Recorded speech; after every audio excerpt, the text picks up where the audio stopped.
Muy buenas tardes, buen día, buenas noches, según la hora en que ustedes estén viendo este video. Les saluda a su amigo Juan de Dios Ramírez, un ex borracho desde Valle de Chalco, Estado de México. Para mí es un placer, un gusto el estar transmitiendo para todos ustedes.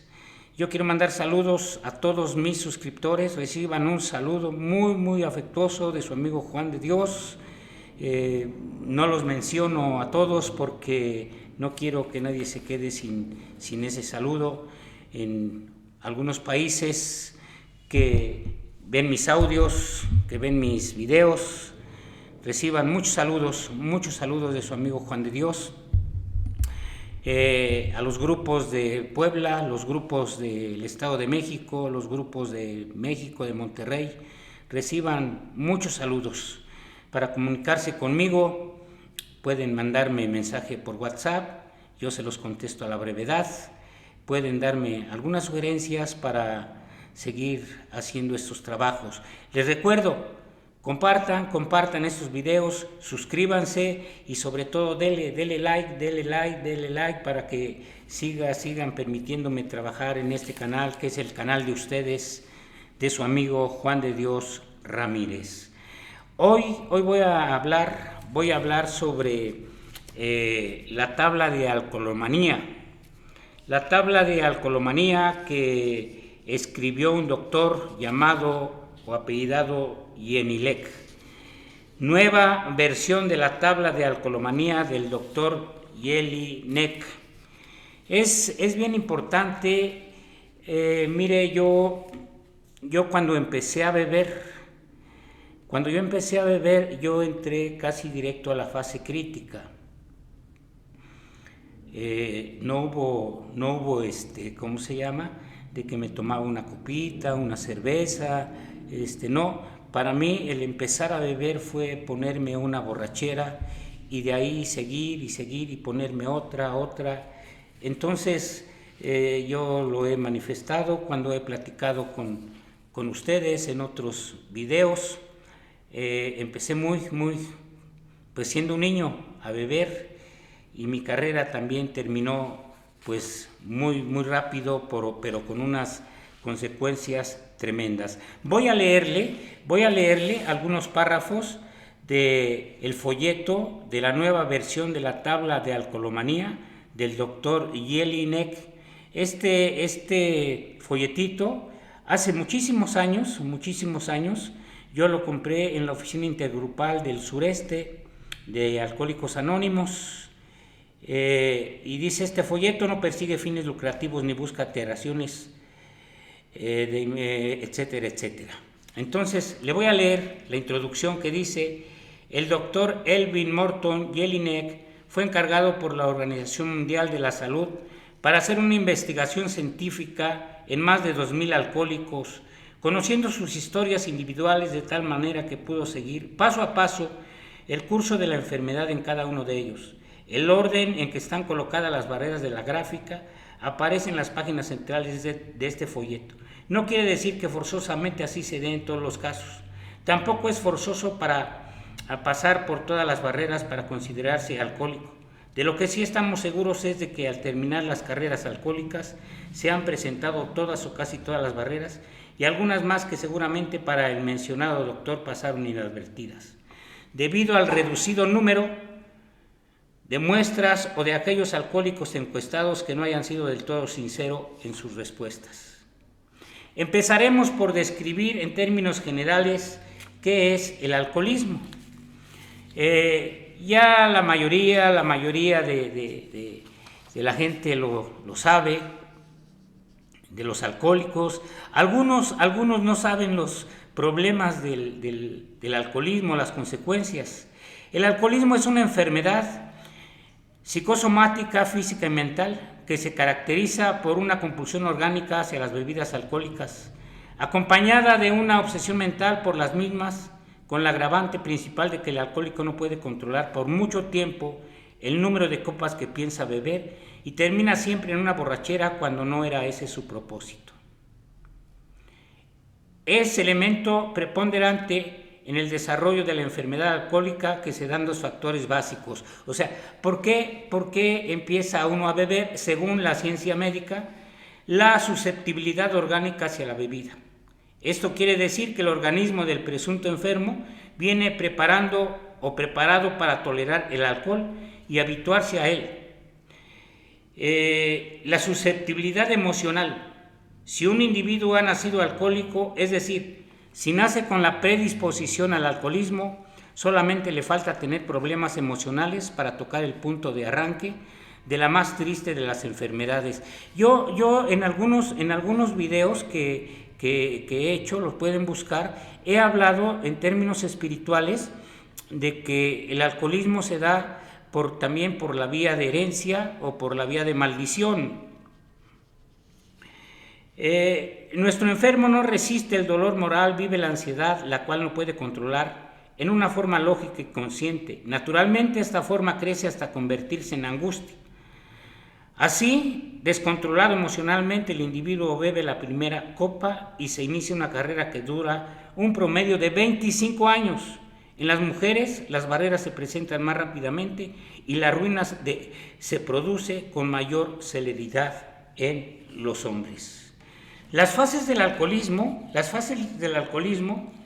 se pueden dividir para un estudio en 4 fases: fase prealcohólica, fase prodrómica, sintomática, fase crucial o crítica y fase crónica. De esto es bien importante que se hable en los grupos, que se hable cómo va progresando el alcoholismo en la persona. El tercer capítulo habla también del progreso del alcoholismo. Dicen, es una enfermedad incurable, progresiva y mortal, pero no saben por qué es progresiva, por qué es mortal, y de esto no se habla. Dentro de los grupos la mayor parte se ocupa en historiales y en críticas, en que terapia directa y bla bla, y no hay edificación. Cada una de estas fases está dividida en subfases que fortalecen 45 barreras, como puede observarse en una gráfica adjunta. La fase prealcohólica, número 1, cuando el individuo inicia su carrera de bebedor, no sabe ni él mismo que será un alcohólico. Según estadísticas, se ha revelado que de cada 1000 personas que nacen, 7 serán alcohólicas con toda seguridad, y que de 100 bebedores corrientes, 5 se volverán alcohólicos. Otras estadísticas dicen que el 4% de la población está en alguna etapa del alcoholismo. Y de esto ya le estoy hablando hace muchísimos años que se hizo esta encuesta. Muchos años. Estamos en el siglo XXI y en el año 2025. Esta tabla del doctor Jelinek yo la tengo desde el siglo pasado, tal vez del año 2000 o antes del año 2000. Entonces, la primera etapa de esta fase es el consumo ocasional de alivio, o sea, una afinación en que indirectamente se considera a las bebidas embriagantes como una droga tranquilizadora, como que aquí en la fase en la prealcohólica, como que uno va a beber así con el amigo, con los amigos, y están entre comillas disfrutando y la pueden controlar. La persona bebe una cantidad regular de alcohol, va a su hogar a descansar sin causar molestias. Es un camino cómodo descubierto por él para vivir feliz. Sin embargo, al aumentar las tensiones emocionales de la vida normal, pasa al consumo constante de alivio, y eso va modificando su metabolismo, y viene el aumento de la tolerancia hacia el alcohol. El alcoholismo activo es como una pirámide, ¿sí? Se empieza a beber pocas cantidades y se va subiendo, más y más tolerancia al alcohol, pero después viene la caída otra vez, Bien,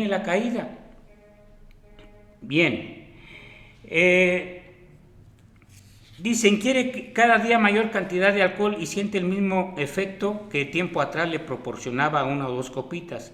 En esa etapa, Cuando ve un borracho débil se extraña de que él necesite mayor cantidad de licor para llegar a la embriaguez.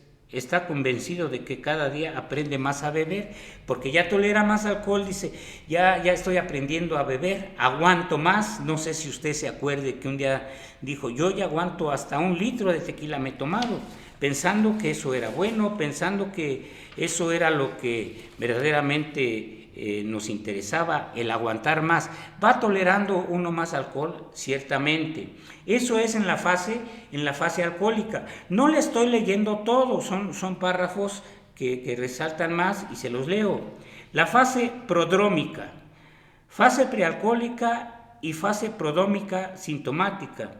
Esta fase es puramente sintomática y marca el inicio de la carrera alcohólica. Palimpsestos alcohólicos, es decir, lagunas mentales. Esta expresión viene de palipnesis, antiguos escritos romanos, un tanto borroso, y con ello queremos establecer una relación con la mente del alcohólico, quien después de una borrachera no puede recordar lo que sucedió durante la misma, apareciendo lagunas mentales. Durante estos palimpsestos el alcohólico puede cometer actos antisociales, escúcheme bien, puede cometer actos antisociales, que al día siguiente no se acuerde, incluso hasta matar a alguien sin que se dé cuenta.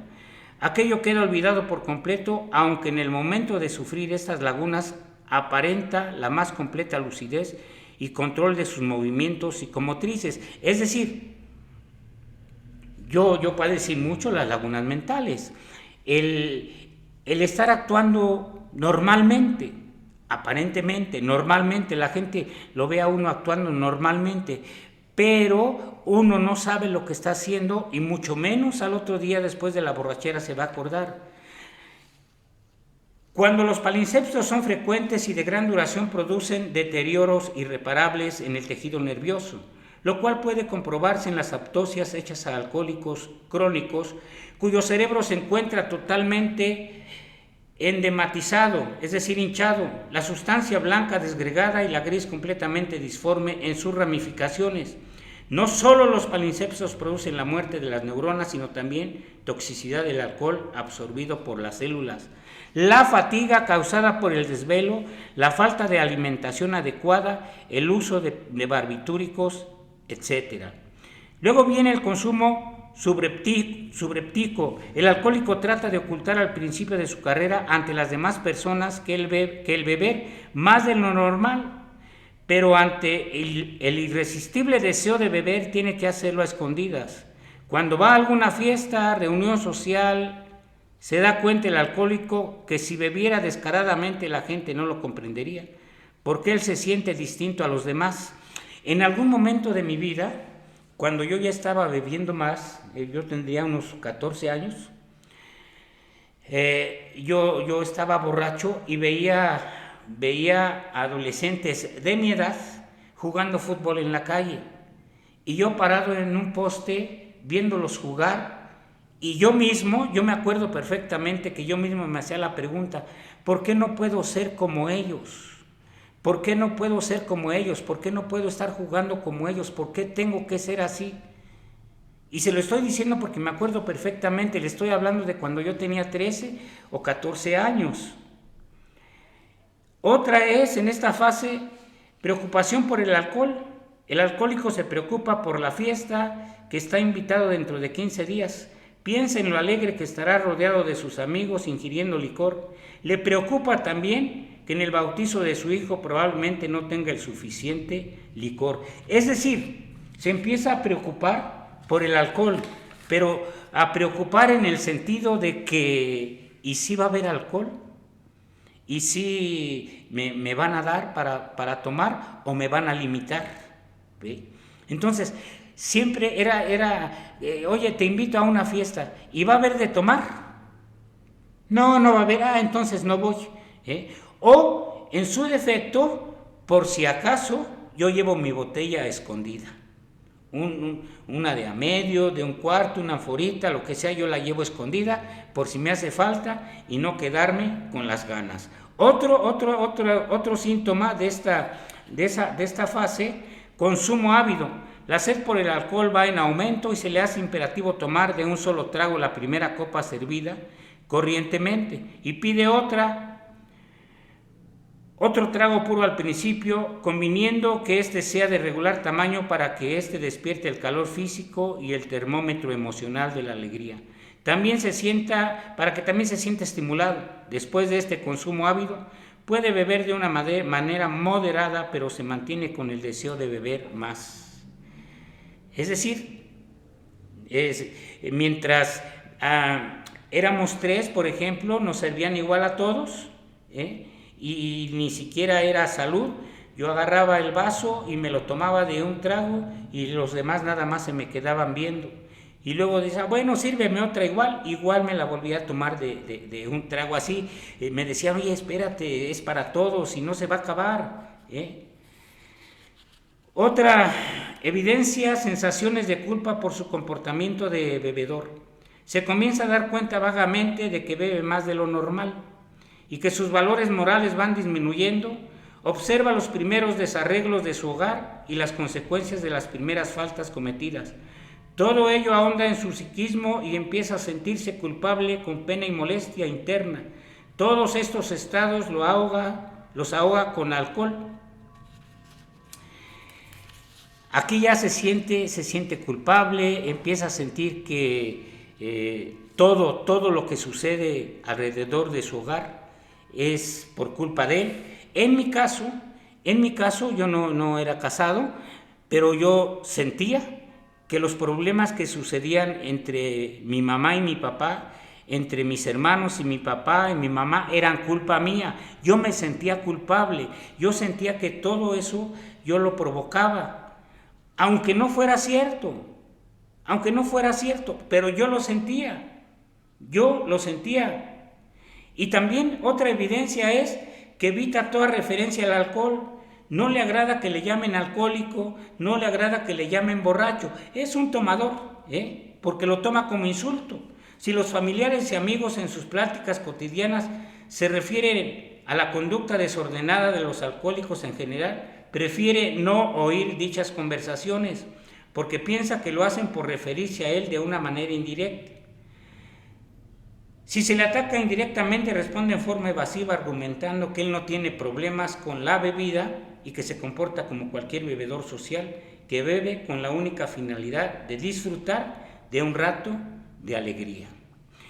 Y otra evidencia es que las lagunas mentales van aumentando cada vez más y más y más. La fase prodrómica puede durar de 6 meses a 5 años. La fase prodrómica puede durar de 6 meses a 5 años, según la constitución física y mental del individuo. El medio ambiente y la personalidad ética son factores que también influyen en la duración de esta fase. Sin embargo, se ha visto infinidad de casos en los que el enfermo no pasa por la fase prodrómica, escúcheme bien, sino que desde la primera vez que prueba el alcohol entra a la fase crítica. En estos casos no representa ninguna resistencia al desarrollo de la enfermedad y entra de lleno al calvario alcohólico. En un principio le dije yo que yo no entré fase prealcohólica, prodrómica, yo entré directamente a la fase crítica. En esta tarde también, antes de seguir continuando, le pido que se suscriba, que comparta estos videos y que le dé like también. Mándeme mensaje por WhatsApp, yo le contesto a la brevedad. Estoy saboreando un café muy rico, muy aromático, en un termo que me regalaron unos compañeros que fui a compartir a un grupo, me regalaron un termo. Y bueno, le repito, yo entré de lleno a la fase crítica y ahorita en la tabla del doctor Jelinek lo estamos viendo. La fase crítica. En esta fase se desarrolla la enfermedad propiamente dicha, en la cual una vez que cae el alcohólico sigue su curso hasta llegar a su destrucción. Pérdida de control. El alcohólico bebe una pequeña cantidad de alcohol, por ejemplo un highball o un vaso de cerveza, y se despierta en él una apremiante necesidad de seguir bebiendo, la cual no termina sino hasta que está totalmente ebrio. Yo vivía para beber y bebía para vivir. después de una borrachera, la cruda y curármela, pero en la curada pues era otra borrachera. Esta conducta no es la que desea el bebedor. Él solamente quiere estar contento con sus amigos o disfrutar del aperitivo. La pérdida de control puede presentarse no por iniciativa propia del bebedor, sino incluso por una invitación inesperada que reciba de un amigo u otra oportunidad no programada por él mismo. Dice el primer paso que el alcohol nos ha despojado de las facultades de la voluntad. El alcohol nos ha despojado de las facultades de la voluntad. Es decir, yo no podía decir no, gracias, no tenía voluntad, me quería resistir. Pero al final terminaba cediendo. ¿Por qué? Porque el alcohol ya me había despojado de mi voluntad, ya me había despojado de mi sí y ya me había despojado de mi no. Porque el sí y el no está en la voluntad. Ya cuando se ha recuperado de la borrachera, no es la pérdida de control por sí misma la que lo hace volver a beber, sino la susceptibilidad emocional de vía que hablamos al principio. El alcohólico empieza a darse cuenta que necesita la droga para calmar sus conflictos internos. Al tomarla ya no la puede manejar porque se inicia un nuevo periodo de embriaguez. Se da cuenta con tristeza de que la fuerza de voluntad es insuficiente para dominar al alcohol y le entra la duda si en verdad el alcohol lo domina a él o se debió solamente a un descuido. Aquí empieza una serie interminable de pruebas que siempre terminan en una total embriaguez. El asunto de la fuerza de voluntad adquiere mucha importancia para él y cuando surge alguna tensión emocional bebe una copa albergando la esperanza de no pasar de esa copa. Y empiezan los calvarios, voy a ir a jurar, voy a prometer, hay promesas, ya no voy a beber, ya me voy a portar bien, etc. Racionalizar su manera de beber. Racionalizar quiere decir convertir los pretextos en razones. Racionalizar quiere decir convertir los pretextos en razones y todo bebedor trata de encontrar razones que justifiquen cada una de sus recaídas en el alcohol. Al principio le es fácil porque las bebetorias no son muy frecuentes. Incluso él mismo llega a creer las razones que tiene, pero al transcurrir el tiempo tiene que inventar nuevas mentiras para justificar su conducta de bebedor ante los demás. Neutraliza las presiones sociales. Es evidente que su conducta ya es objeto de recriminaciones en el hogar, recomendaciones de parte de los amigos y advertencias de los jefes o empleadores ante el acoso. Actitud grandiosa y fanfarrona son evidencias del alcohólico que ya está en la etapa crítica. Se da cuenta que ya es menos apreciado, sus familiares cuando él dice algo ya no le creen. O ponen en tela de duda lo que dice, sus jefes no lo ascienden de categoría y algunos hasta consideran que un favor le hacen con no despedirlo. Sus amigos hablan mal de él, etc. Todas estas actitudes negativas de los demás lo hacen adoptar un mecanismo compensatorio que consiste en una actitud grandiosa y fanfarrona respecto a sus posibilidades económicas. Es decir, el día que me corran de esta empresa va a quebrar porque no hay un trabajador como yo. Dice por ahí que el alcohólico cuando trabaja a medias y a regañadientes, ¿sí? No es trabajador entre los trabajadores, no es amigo entre los amigos, etc. Y también empieza otra situación bien marcada, una conducta marcadamente agresiva. Sus razonamientos le inducen a pensar que el resultado de su conducta no es culpa de él, sino de los demás. Aquí es donde empieza a echarle la culpa a todo mundo. Yo tomo porque mi mamá no me quiere, porque mi papá no me quiere, porque mis hermanos no me quieren, porque me dejó mi novia, porque mi novia no quiere vivir conmigo, porque mi esposa, porque el vecino, y empieza a culpar a todo mundo de su comportamiento. También otra de las evidencias es remordimientos persistentes. Remordimientos persistentes, es decir, no hay un arrepentimiento. El arrepentimiento provoca una conversión, un cambio de pensamiento, de juicios, de actitudes. El remordimiento me hace sentir culpa y voy a dejar de hacerlo algunos días, pero nuevamente lo voy a volver a hacer.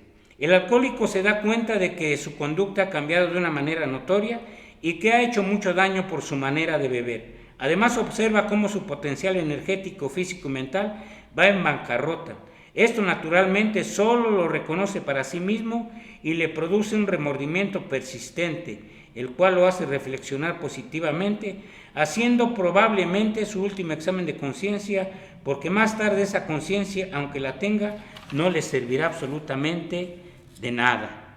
Y luego también otra evidencia es periodos de abstinencia completa, es decir, a veces deja de beber una semana, a veces deja de beber 15 días, pero nada más.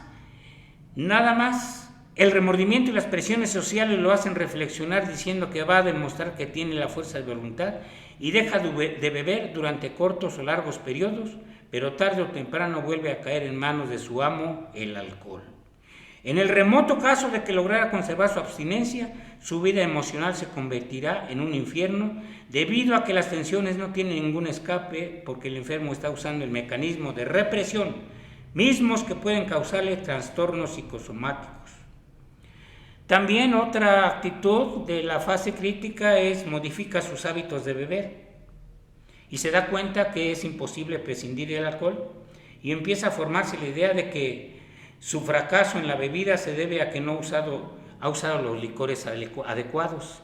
Es que tomo pura tequila, ahora voy a tomar whisky. Es que tomo puro whisky, ahora voy a tomar ron, o pura cerveza, o voy a tomar pulque, etcétera, etcétera. Cambio de bebida. Después piensa que la hora es la culpable de que él no pueda controlarse y dice, por ejemplo, que como aperitivo es bueno un traguito porque al comer desaparece la tensión, o que al acostarse es medicina. Otro traguito porque quita el insomnio y calma los nervios, y el resultado de estos nuevos experimentos es otra borrachera. Y otra es abandono de amistades. Sus amigos comienzan a evitarlo porque en las reuniones sociales comete actos inmorales, o porque cuando anda de parranda pone en peligro la seguridad de ellos o la suya propia por sus actos agresivos e irresponsables. ¿Cómo afecta mi manera de beber a mis actividades? El enfermo se encuentra acosado por sus problemas familiares, sociales y de trabajo. Se da cuenta de que el uso incontrolado de bebidas embriagantes afecta el curso normal de su actividad. Y luego viene otra, la pérdida de empleos. Debido a su manera de beber, el alcohólico empieza a tener problemas en su trabajo. Llega tarde o no cumple con las labores que se le encomiendan y es amonestado o amenazado con el despido. En los casos extremos es despedido sin consideración alguna. Y algo bien importante, el alcohólico, el drogadicto, mata a toda la familia. No vine a trabajar porque se murió mi abuelita, no vine a trabajar porque se murió mi tía, no vine a trabajar porque mi mamá está grave en el hospital, y siempre queriendo sentirse muy inteligente. Y otra es la subordinación completa al alcohol, es decir, dice, ahora el alcohol se ha convertido en mi amo. En esta subfase el enfermo ya no concibe la vida sin el alcohol.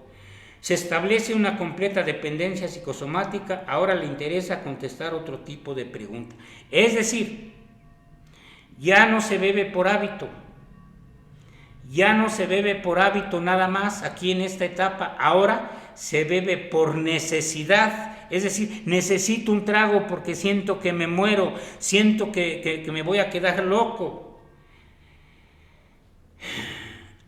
Otra, apatía hacia otros intereses externos. Pierde el interés por lo que antes le causaba distracción, como practicar un deporte o ver jugar a su equipo favorito. Renuncia a las sociedades filantrópicas, culturales, literarias o científicas a que pertenece, por considerar que absorben mucho de su tiempo para dedicarse a su diversión principal, el alcohol.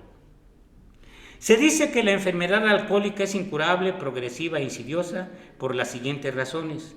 Es incurable porque hasta la fecha no conocemos de ningún alcohólico que haya podido volver a beber normalmente. Se entiende que consideramos alcohólico aquel que haya alcanzado por lo menos la subfase 8, pérdida de control.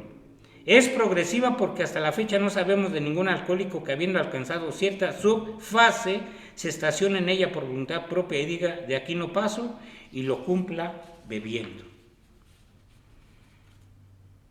Y luego hay una nueva interpretación de sus relaciones interpersonales. Antes fueron cordiales y amistosas. Con todas las personas poco a poco se van deteriorando y en este punto empieza a discriminar y casi se establece un divorcio con las personas, es decir, un divorcio con la sociedad.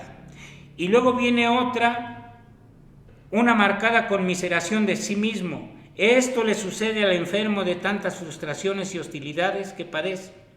Llega a tal extremo su autolástima que se considera el más desgraciado de los seres humanos. Sufre humillaciones en su trabajo, en su círculo social y familiar. Y de parte de las amistades que él todavía considera sinceras, su estado de salud en la mayoría de los casos es precario. Todo esto aunado acentúa la lástima de sí mismo y hace que el enfermo viva en un constante lamento que lo impulsa a beber. Mas se han visto casos de alcohólicos que rompen a llorar amargamente cuando están con copas. Esto es porque el alcohol los libera de sus inhibiciones y se manifiesta el llanto que en estado de abstinencia no se producirá. Bien, antes de continuar, les repito, suscríbase, dele like, comparta, mándeme mensajes, mándeme sugerencias de temas que le interesen y veremos, los estudiamos y con gusto. Y seguiremos mientras disfrutando un aromático café.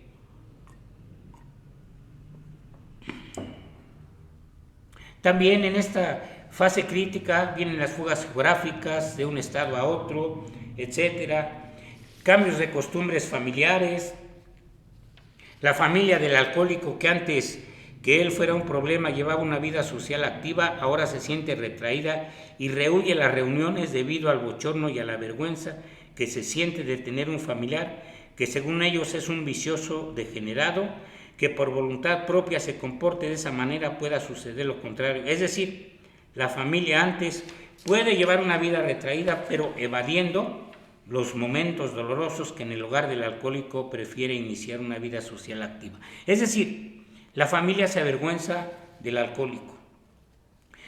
Esto que yo les estoy leyendo, aunque la droga tiene otros efectos, la raíz es la misma. También va a perder, se va a divorciar de la sociedad, también lo van a humillar, también lo van ¿cómo se llama? A desechar. Hay más evidencias, pero viene otra que es la protección a su abastecimiento de alcohol, su constante preocupación por no encontrarse sin su dosis necesaria. Eran las 7 de la noche y yo tenía miedo de que se hiciera más noche, de que se oscureciera, porque en la madrugada no iba a poder dormir, era bien seguro, y tenía que andar pidiendo dinero en la calle para comprar alcohol de 96, para comprar X, lo que fuera. Pero ya teniendo alcohol, yo podía irme a quedar al carro abandonado, donde a veces me quedaba, pero ya llevaba una botella de alcohol para en la madrugada estar entre comillas, un poco tranquilo. También en esta fase, el descuido de la nutrición, el consumo constante de alcohol va produciendo una irritación de las paredes gástricas, lo que con el tiempo trae falta de apetito. Ahora necesitará un aperitivo para comer bien y con el tiempo por sus continuas bebetorias va a olvidar sus tiempos reglamentarios de alimentación o establecer un desorden en los mismos. Llega el momento en que esta falta de alimentación le produce trastornos por carencias de vitamina o debilidad general. El organismo se va minando, iniciándose la época de las enfermedades graves. Y en esta etapa del alcoholismo, etapa crónica, viene la primera hospitalización. Debido al consumo constante de alcohol, el enfermo puede llegar a requerir el auxilio del médico. No es necesario que el alcohólico sea internado en un hospital o casa de salud para hacer efectiva esta subfase, porque la reclusión hospitalaria puede llevarse a cabo en su propia casa.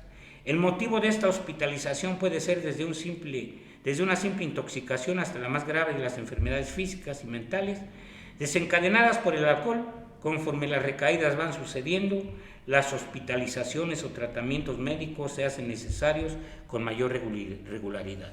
En esta fase, en esta primera hospitalización, Tal vez para mí fue la primera, no recuerdo, pero es de la que me acuerdo porque tuve un intento de suicidio con raticida y pastillas y fui a despertar a la Cruz Roja de Polanco. Me llevaron, me encontraron ahí tirado unos amigos y tuvieron misericordia de mí y me llevaron a la Cruz Roja. Esa fue mi primera hospitalización. Y la segunda tendría yo como entre 15 años y meses y me llevaron a un centro antialcohólico allá por Santa María la Ribera, donde me atendieron y donde por primera vez me hablaron de Alcohólicos Anónimos y me dieron un tratamiento de 15 inyecciones intravenosas de complejo B y la verdad que me pusieron como torito para dar el golpe más fuerte. Aquí voy a ¿cómo se llama? Voy a dejar esta fase porque trae más evidencias y voy a pasar a la fase crónica. A la fase crónica es donde tuve que llegar yo, de la crítica a la crónica. Ya le estoy hablando de delirios, ya le estoy hablando de cosas más graves. Con la bebida regular matutina aparece la necesidad de alcohol para calmar sus tensiones emocionales y el hábito necesidades. Se vuelve constante llegando así a la fase crónica. Periodo de embriaguez prolongado. A pesar del esfuerzo que hace por no caer a esta subfase, el enfermo une una borrachera a otra, prolongándose así sus estados de embriaguez. La ingestión constante del alcohol debilita su capacidad física y bebe sin interrupción, perdiendo su trabajo, y si logra conservarlo es por excesiva tolerancia de sus jefes o por muy buena salud física. Yo quiero decirle que la primera vez que yo tomé alcohol del 96, obvio lo tomé con unos ¿cómo se llama? Unos borrachos, unos teporochos, y desde ahí empecé a tomar más y más alcohol del 96. También en la fase crónica, disminución de las capacidades mentales. El excesivo uso del alcohol durante largos años ha producido estados constantes de intoxicación en el cerebro. Las neuronas son las únicas células del organismo que no se reproducen y a causa de la intoxicación por alcohol mueren por millares. Así es como el cerebro se va deteriorando, su raciocinio disminuye y se va apoderando de él una constante fatiga mental. Son pocos los chispazos de lucidez que tiene casi siempre bajo el estímulo del mismo alcohol. De aquí en adelante su sistema nervioso en general irá en completa decadencia. Psicosis alcohólica significa desorden mental en grado extremo. Demencia es la total ruina psíquica y desafortunadamente todas las psicosis llevan a la demencia. Psicosis alcohólica son aquellas que se originan debido al uso excesivo del alcohol, es decir, que el alcohol es un elemento físico determinante, pero desde luego hemos comprendido que la verdadera causa no se encuentra en el veneno mismo, sino en la personalidad de quien lo bebe. Todo alcohólico es presa de la ansiedad, lo cual crece y se convierte en angustia, impotencia ante un peligro real o ficticio. El alcohol alivia la angustia, estimula la senso-percepciones, disminuye la fatiga y a medida que se beba da una sensación de seguridad y autosuficiencia. Se olvida el pasado y se ve con ojos soñadores hacia el futuro. Yo decía que bebía porque tenía muchos problemas, que yo bebía para olvidar mi pasado, y la realidad es que hoy alguien lo dijo por ahí, no bebía para olvidar mi pasado, bebía para destruir mi futuro. En los círculos científicos todavía hay desorientación respecto al origen de la enfermedad alcohólica. Las psicosis se desarrollan de acuerdo con el tipo de personalidad del sujeto, el aspecto psíquico y como causa desencadenante de una falta pronunciada de vitaminas del complejo B. Delirio tremens. El delirio tremens, yo quiero decirle que a mí el delirio me empezaba cuando me cortaban la borrachera de golpe.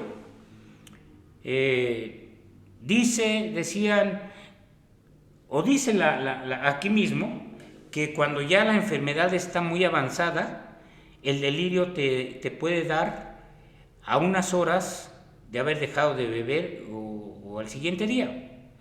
En otros dice que dura 5 o 7 días después de haber dejado de beber para que empiece con delirios. A mí me daba horas después de haber dejado de beber. Le voy a leer. El delirio tremens es la psicosis alcohólica más conocida por la gente. Fue descrita por Thomas Schulton en 1813. Entre sus causas anatomofisiológicas contribuyen factores metabólicos de los compuestos hidrocarburados, disminución de la función antitóxica del hígado, incremento de los ácidos, deshidratación y vitaminosis B. El delirio tremens aparece al 5.º o 6.º día después de haber dejado de beber. Sin embargo, he visto casos en que el delirio se manifiesta a las 2 o 3 horas de haber dejado la bebida. Desde luego, estos casos son avanzadísimos en la enfermedad alcohólica, ¿se da cuenta? Entonces, el delirio tremens es el peor de los delirios, por eso es tremendo delirio. Se manifiesta principalmente por alucinaciones e ilusiones. Ilusión en la mala interpretación de la realidad. Alucinación es una percepción sin objeto. El enfermo percibe toda clase de imágenes fantásticas que solo existen en su mente, proyectadas en el ambiente físico. Por ejemplo, oye una sinfonía o selección musical, ve animales prehistóricos, conejos, insectos, etc. Yo veía una rata enorme, a veces en parte de mi historial. Les digo, yo veía como una rata como el tamaño de un cerdo, así gorda, me quería comer. Es algo tremendamente horrible, es espantoso. En el delirio tremens se puede uno morir, se puede uno quedar, se le truena a uno la cinta o le da un infarto. Creo que por aquí me voy a quedar. Pseudoparálisis alcohólica. Yo quiero decirle que no me quedé paralizado, pero cuando yo caminaba en las calles, en las madrugadas, me enchuecaba y tenía que acostarme en el suelo así como que para volverme a enderezar. Y eso era cuando mi mamá me llevaba al hospital. En el hospital siempre era temblar como si me dieran crisis convulsivas, como si me dieran crisis convulsivas que me tenían que llevar en ocasiones a la raza. No sabían por qué me daban esas convulsiones. No perdí el conocimiento, pero era un temblor y temblor. También llegué a tomar lociones, llegué a chuparme los desodorantes, llegué a tomar alcohol industrial. Gracias a Dios no tengo algún efecto de eso, pero he conocido gente que ha tomado alcohol industrial y se han quedado ciegas, han perdido un ojo, han perdido la vista, etc. También dice bebe con personas de inferior nivel social. Yo, a final de cuentas, me convertí en un T/8, fui rechazado por todo mundo, por la sociedad, hasta por la propia familia. Disminución de la tolerancia al alcohol. Cuando le platiqué, tomaba un litro de tequila, aguanto mucho, pero también le dije que va uno subiendo, va uno teniendo más tolerancia al alcohol, pero también va bajando. Llegaba el momento en que me tomaba 2 tragos de cualquier bebida y yo ya estaba tirado otra vez en la calle. Entonces, hay vagas aspiraciones religiosas al final. Sí creo en Dios, pero Dios no cree en mí. Yo le decía a Dios ahí en el baldío donde me quedaba, a veces en la madrugada que me levantaba, le decía, Dios mío, ayúdame a dejar de beber, ya no quiero beber, pero ¿sabe cómo le hacía? Ayúdame. Le decía a Dios que me ayudara a dejar de beber, pero con el vaso de alcohol en la mano. O sea, esa es la necesidad. El beber no por gusto, beber por necesidad. Y luego acá viene una hospitalización definitiva. Yo estuve sentenciado, me decían, si tú vuelves a beber, si vuelves a llegar aquí al hospital psiquiátrico, te vamos a mandar a la granja. La granja está, no sé, para los que viven aquí en el Estado de México, en la carretera saliendo para Puebla, está un hospital psiquiátrico que se llama Santa Catarina, ese antes era la granja. Y cuando hablaban de la granja era un terror. No, yo no voy a caer ahí. Entonces, es parte de lo que yo quiero compartirles hoy, pero para mí es importante exhortarlos, compañeros que están en sus grupos, que estudien esto, que sepan, ya ahorita me imagino que está más actualizado todo esto. Entonces, al final de cuentas, la última fase de la fase crónica, perdón, de la última evidencia de la fase crónica es la pérdida de vida. Finalmente, ya lo dijimos, al enfermo alcohólico solamente le espera una muerte prematura en un hospital para enfermedades mentales, por accidente debido a los peligros a que se expone, o va a la cárcel por un delito cometido bajo los efectos de la embriaguez. Ahora, sépase bien que el alcoholismo es una enfermedad, que un alcohólico o bebedor problema es un enfermo y no un vicioso o degenerado, que alcohólico es todo aquel que se crea un problema cuando entra en contacto con el alcohol, que un alcohólico no tiene precisamente que beber todos los días, ni haber tenido accidentes de tránsito, ni haber perdido el empleo, ni haber estado en la cárcel, ni haber destruido su hogar, ni haber cometido un acto delictivo debido a una amnesia alcohólica, ni haber tenido dinero para tragos, ni haber sufrido un delirio tremendo, ni haberse muerto de una intoxicación alcohólica o una cirrosis hepática. Pero sépase también que la enfermedad es progresiva y que lo que no nos ha sucedido hasta hoy nos puede suceder mañana si seguimos bebiendo. Esto nos lo dice la experiencia y la Organización Mundial de la Salud. Bien, queridos amigos, es lo que hoy puedo manifestarles. Las etapas del alcoholismo por el doctor Jelinek, las fases del alcoholismo. Compren ese folleto, estudienlo, es para saber qué problema tenemos. Yo siempre lo he dicho, el alcoholismo es de investigación. Investiga acerca de tu problema para que pueda venir la recuperación. Yo les agradezco el que se conecten, el que me manden mensaje. Mire, yo no estoy pidiéndoles que estén de acuerdo conmigo en todo lo que yo digo, pero si usted me va a criticar, me va a juzgar, primero vea el texto y el contexto y después dígame lo que quiera, ¿ok? Amigos de compañeros de diferentes países, de Puebla, de los lugares donde ven mis videos, mis suscriptores, reciban un abrazo fuertísimo y que Dios les bendiga, sean felices 24 horas y nos vemos la próxima semana. Que Dios me les bendiga. Adiós.